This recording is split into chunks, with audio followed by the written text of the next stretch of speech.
Assalamualaikum warahmatullahi wabarakatuh. Selamat sore semua teman-teman. Eh, Kami dari kelompok 8 akan mempresentasikan PPT case yang berjudul Honesty plus Coca-Cola. Sebelum itu, izinkan kami memperkenalkan diri. Perkenalkan, nama saya Susila Stiana Baban dengan NIM 141221052. Perkenalkan, nama saya Aisyah Freya dengan NIM akhir 048. Perkenalkan, saya Maulida Nur Aisyah dengan NIM akhir 006. Perkenalkan, nama saya Muhammad Dulan Safri dengan NIM akhir 031. Perkenalkan, nama saya Nur Hidayat dengan NIM akhir 030. Dan yang terakhir, saya sendiri sebagai moderator, Raffi Perkananta dengan NIM 141221018. Latar belakang Honesty. Honesty didirikan oleh Seth Goldman dan Barry Nelbaugh pada tahun 1998 dengan tujuan untuk mendemokratisasikan organik.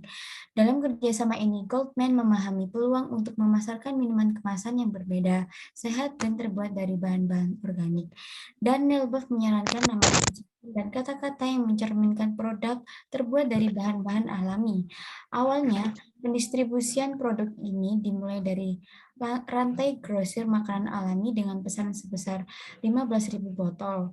Selanjutnya, setelah 8 tahun kemudian, Honesty mengalami peningkatan penjualan sebesar 13,5 juta dolar dan pengiriman kotak minuman kemasan sebanyak 1,5 juta dolar per tahunnya. Namun tidak bisa dipungkiri bahwa semakin luasnya pendistribusian produk ini di semua supermarket membuat Goldman dan Barry menyadari bahwa mereka tidak memiliki kemampuan dalam mengirimkan produk dari skala regional ke global, sehingga mereka membutuhkan mitra dalam pendistribusian produk dalam skala seluruh pasar Amerika Serikat. Lalu pada tahun 2008, Coca-Cola membeli 40% perusahaan Honesty untuk meningkatkan lini minuman ringannya. Dan ternyata investasi ini membuat Honesty mendapatkan partner dengan daya beli dan pemasaran yang besar hingga seluruh pelosok tanah air. Pada tahun 2011, Coca-Cola membeli sisa perusahaan Honesty dan manajemen pendiri tidak memiliki tanggung jawab lagi dalam kelanjutan kesuksesan perusahaan. Dalam beberapa tahun kemudian, Coca-Cola menjangkau 130.000 toko di seluruh Amerika Serikat dan pendapatan tahunan sebesar 218 juta dolar dengan bantuan pemasaran dan saluran produk baru seperti Lemon Ades atau minuman olahraga organik, Heavenly Lemon Twisty, dan Pod K-Cup atau pembuat kopi sekali pakai. Produk baru dan perluasan distribusi ini tentunya menghasilkan pertumbuhan 2 digit untuk Honesty atau kini telah terjual lebih dari 1 miliar untuk 1 miliar unit dan sedang menuju miliaran kedua.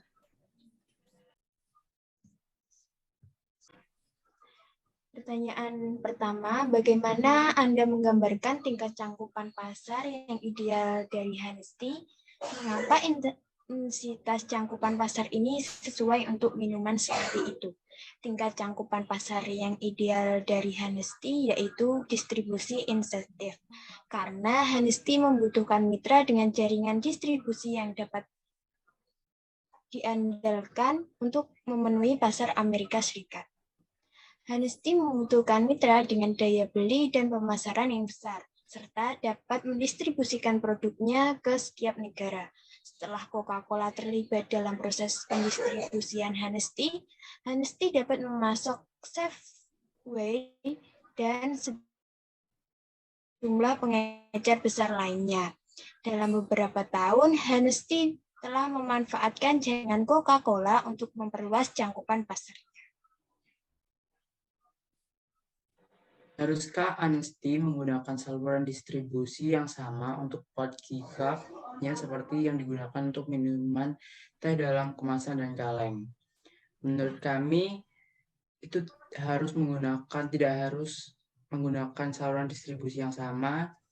Memang sekarang menggunakan jaringan Coca-Cola untuk mendistribusikan produk kemasan dan kalengan. Coca-Cola telah berhasil membawa lini produk ini ke arus utama, di mana Anda dapat menemukan Honesty di sebagian besar lorong minuman di toko serba ada dan toko kelontong utama. Selain itu, terungkap bahwa Honesty menjual teh kikapnya di Bed Bath and Beyond. Ini tentu memungkinkan pasar teh dan kopi K-Cup memiliki lebih banyak pengecer untuk menjual produk mereka. Pertanyaan nomor 3, aspek distribusi apa yang sangat penting untuk produk Honesty yang dikemas dalam produk botol kaca? Aspek pendistribusian fisik yang sangat penting untuk produk Honesty yang dikemas dalam botol kaca adalah aspek penanganan material. Teknik dan proses penanganan material yang tepat dapat meningkatkan efisiensi dan kapasitas sistem pergudangan dan transportasi perusahaan, serta mengurangi deteriorasi dan pembusukan produk. Penanganan material bertujuan untuk mengurangi frekuensi penanganan produk di masa mendatang, juga untuk meminimalkan kerusakan pada produk kaca.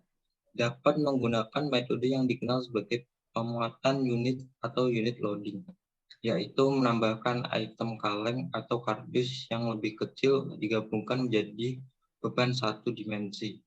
Standar dapat dipindahkan secara efisiensi pada forklift, conveyor, atau truk. Sekian dari kelompok kami. Mohon maaf apabila ada salah kata. Wassalamualaikum warahmatullahi wabarakatuh.